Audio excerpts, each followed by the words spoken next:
Kuruluş Osman, The Awakening of the Sword and Heart. 10 to 15 years after the devastating Berke-Hülagü War, Anatolia was a land of fractured tribes, Mongol overlords, and Byzantine schemers. The Kayı tribe, though strong, faced uncertainty in the absence of its guiding father, Ertuğrul Ghazi, who had departed for Konya. Leadership was temporarily entrusted to his younger brother, Dündar Bey, a man honorable but weak-willed, prone to fear and easily manipulated by those with ambition or malice in their hearts. Into this tense and delicate world stepped Osman, Ertuğrul's son. A young warrior not yet a ruler, he held influence among the tribe without formal authority. Brave, impulsive, and visionary, Osman refused to bow to Mongol oppression or accept the timid politics of compromise. The elders saw him as reckless, the youth recognized in him the spark of a leader. Enemies across the lands already felt the shadow of his potential. Yet Osman was unpolished, raw, a sword forged by passion and conviction, but not yet tempered with patience, wisdom, or spiritual balance. The arrival of Sofia, the fairy princess. Beyond the Kayı lands, in the noble fortress of Kulucahisar, lived a 16-year-old princess, Sofia. Fair-skinned, with bright blue eyes and long flowing brown hair, she was a vision of grace and humility, admired for her beauty and poise yet untouched by arrogance. She was skilled in arts, crafts, medicine, and music, yet her greatest strength lay in her courage, wisdom, and compassion. By day, Sofia carried the duties of a young princess with elegance, managing her household, painting, composing, sewing, and making medicines to help the poor. By night, she became a secret protector, donning black clothes and a simple white mask. Under the veil of darkness, she ventured into villages, distributing food, sewing clothes, healing the sick, and defending the helpless. Her swordsmanship and strategic mind were as sharp as her kindness, earning her a quiet, legendary reputation among those she aided. She was just as embodied in a gentle form, a hero in secret, yet humble and human in her daily life. The fateful encounter. It was on a bright, windy afternoon that Osman's destiny collided with Sofia's. While scouting near Kulucahisar, Osman was ambushed by Byzantine soldiers and left senseless. From the dust and chaos rode Sofia, fearless, agile, and precise. She struck down the attackers, tended to Osman's wounds, and brought him to safety. Osman awoke to the vision of her fair face, striking blue eyes, and serene demeanor. But more than beauty, he was captivated by her calm courage and mysterious presence. She vanished before he could learn her name, leaving him both grateful and enthralled. The search for the mysterious heroine. Compelled by fascination and gratitude, Osman sought the girl who had saved him. He ventured into Kulucahisar Palace, sensing there was more to this princess than her noble title.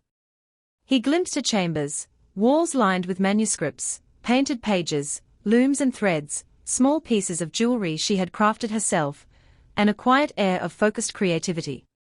Little did Osman know that the girl he admired also walked the line of hero and noblewoman, secretly protecting the poor at night, sewing and distributing clothes, preparing meals, healing with herbs, and defending the helpless with her sword. Osman began to see that this was no ordinary princess. She was brave, intelligent, and virtuous, qualities that mirrored the ideals of the Kayı tribe itself. The rising threats. While Osman was discovering the depth of Sofia's character, danger pressed upon the Kayı tribe. Alisar Bey, the ambitious Selçuk Sancak Bey, and Balgui, the Mongol commander sent by Gey Hatu, conspired to suppress Osman and prevent rebellion. Dündar Bey, swayed by fear and ambition, initially trusted Alisar's lies, even blaming Osman for the death of Alisar's son. Yet Osman's insight, courage, and loyalty to justice allowed him to see through every scheme. He rallied allies, foiled ambushes, and gained the respect of the tribe and elders alike.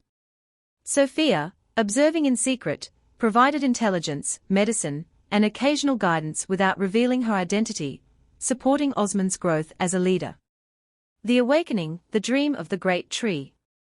Seeking wisdom, Osman visited Sheikh Adebli's lodge. Here, his soul was tested and transformed.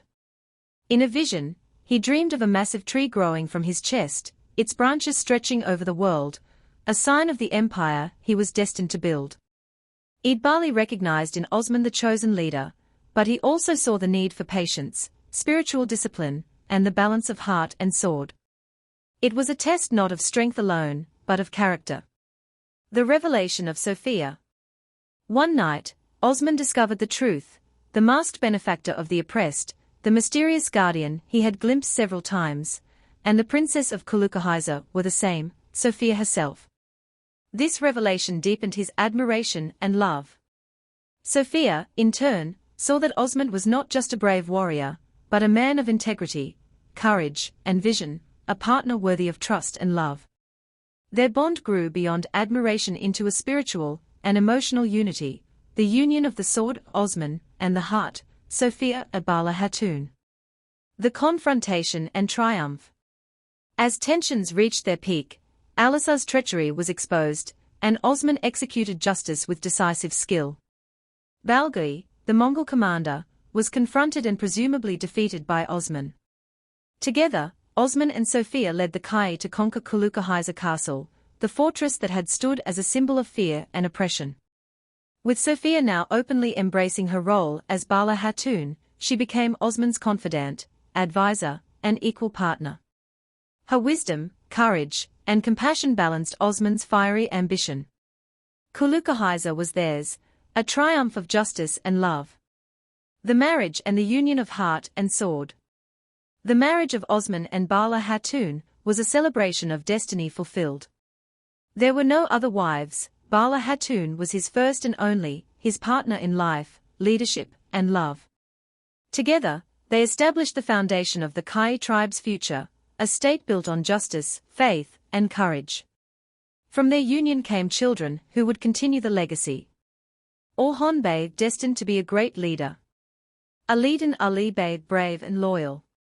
Fatma Hatun, wise and kind. Halim Hatun, strong and compassionate. These children represented the continuity of their shared values, a living testament to the strength of heart and sword united. Legacy of season. By the end of the season, Osman was no longer just a young warrior, he had become a leader of vision and justice. Bala Hatun was no longer a secret guardian, she was the guiding heart beside him. Together, they demonstrated that true leadership requires both courage and compassion, that love is as powerful as the sword, and that destiny is shaped not merely by battle, but by faith, wisdom, and unity. The stage was set for the rise of an empire, not through fear, but through the union of vision and virtue, of the sword and the heart.